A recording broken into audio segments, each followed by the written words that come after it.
Suresh Rajagopan sir. I have worked on computational analysis of ship slamming. So give me a quick review of what I've done.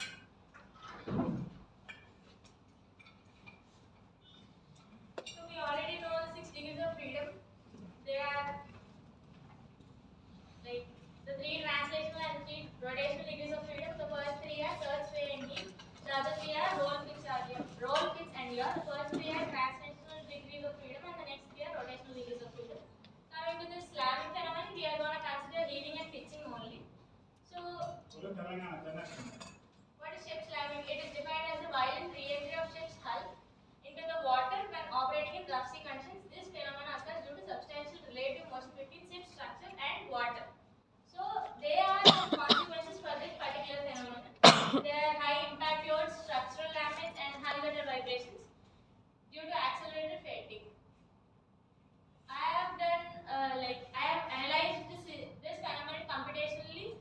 So there is a reason why I have did this computationally, because in the solving a problem has many methods. The first thing is analytical method, and we can do the analytical method also, but they are limited by assumptions, so they won't give us accurate and viable values. Coming to the physical model test, they are expensive, they take material, time, and they don't give us the complete flow analysis. So coming to the advantages of CFD and why I chose computational simulation only. It is cost effective, it gives detailed insights, like you can analyze the flow, like whatever it is, the resistance, maybe the how the flow varies around the hull or any other vehicle in water. So it handles complex physics, that is the reason. Coming to the objectives, this is what I have worked on. Firstly, my professor asked me to work on a 2D wedge.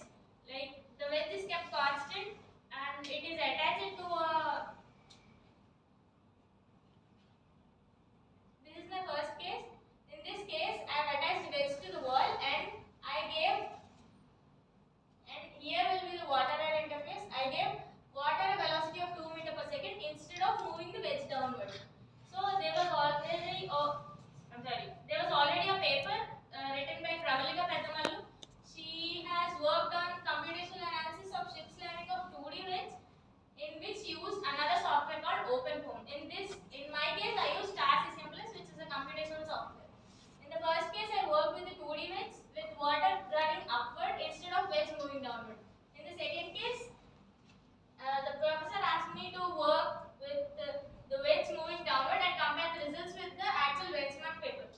So the second time I made it I brought it to the middle of the domain, and then I added an air water interface in the middle.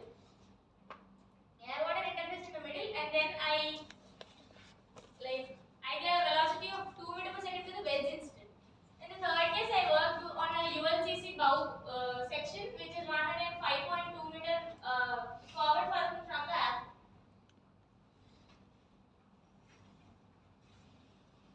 So, what the physics behind this CFD is not this particular thing I worked on is these are what we have to have a basic idea on. The hydrodynamic impact that happens in the time of slamming and how the mass gets added up due to inertia and all, and how the spray is formed, how the pressure is distributed across the hull and all. So this is based on continuity, which is conservation of mass, and momentum conservation also. So I use this particular physics solver to work on the problem, that is volume of fluid for air-water interface. This solver gets us to track the air-water interface properly.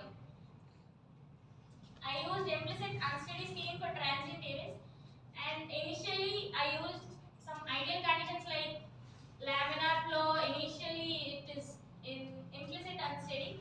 So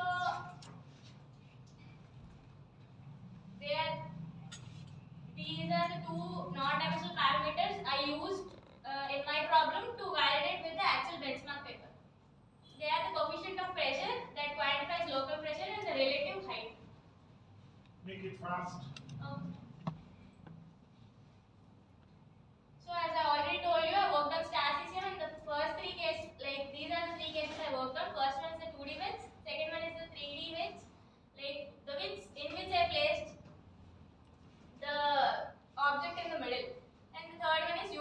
bow section, which is the section of bows for UNCC, which contain. So coming to the meshing, I use, let me explain. In this case, I gave this one as velocity inlet and this one as velocity outlet. Although I gave velocity for this particular object, so I gave it velocity inlet and I just made the velocity to 0. There is no issue, we can make it a wall also.